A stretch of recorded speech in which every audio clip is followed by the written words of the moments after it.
कौवा और उकाब। ये बिहार का एक रोशन दिन था। नीले आसमान पर सूरज बहुत ऊंचा था। भेड़ों का एक रेवड़ पहाड़ी पर इत्मीनान से चल रहा था।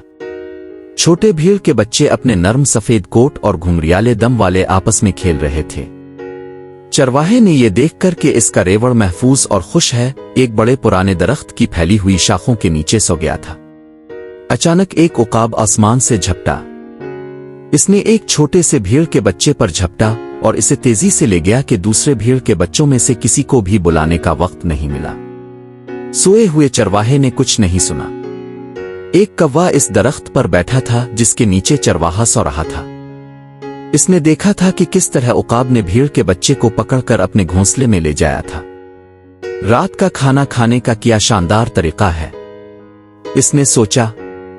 कौवे पुराने बदबूदार खाने की तलाश क्यों करते हैं? कौवे ने बिल्कुल वैसा ही करने का फैसला किया जैसा कि उकाब ने किया था। यह काफी आसान लग रहा था।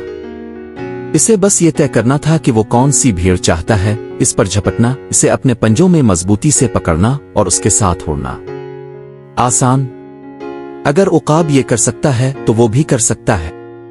कौवे ने भेड़ों के रेवड़ की तरफ देखा ताकि फैसला किया जा सके कि वो कौन सी भीड़ चाहता है। दरख्त के बिल्कुल नीचे चरवाहे के पास एक बड़ा बूढ़ा राम चल रहा था। इसके घूमते हुए सींग और एक मोटा भारी ऊनी था। आह, इसे मेरे लिए अच्छा खाना होना चाहिए, कौवे ने लालच से सोचा। इसे बहुत भूख लगी थी और दोपहर के खाने के लिए एक बड़े रसीले मेंढे का ख्याल आते ही इसके मुंह में पानी आ गया।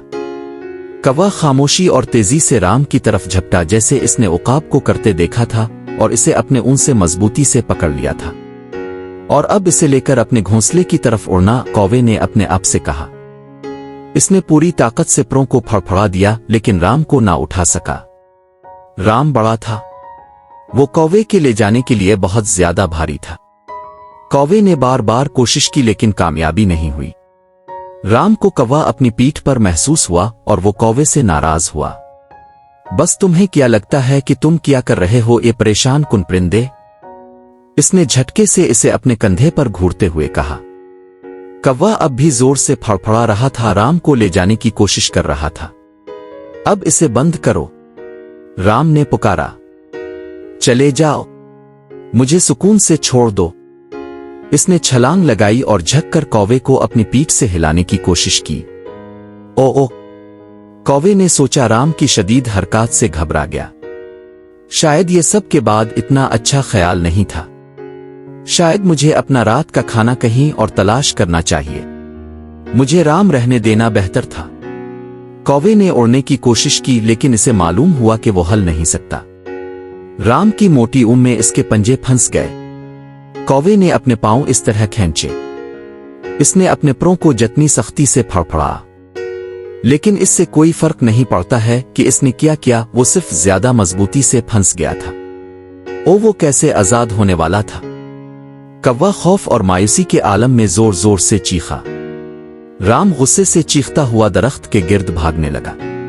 चरवाहा नींद से जाग गया। यह खौफनाक शोर कौन मचा रहा था? क्या इसकी भेड़ें खतरे में थी? वो उठ बैठा।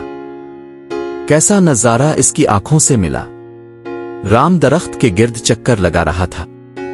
इसकी पीठ पर कौवा था, चीख रहा था और हवा में उठने की कोशिश कर रहा था। चरवाहा हंसने लगा। आखिरकार आंखें पोंछते हुए चरवाहा खड़ा हो गया। इसने भागते हुए राम को रोका और नर्म अल्फाज से इसे पुरसुकून किया। जब राम साकिन था तो चरवाहे ने अपनी बोरी से कैंचियों का एक जोड़ा निकाला।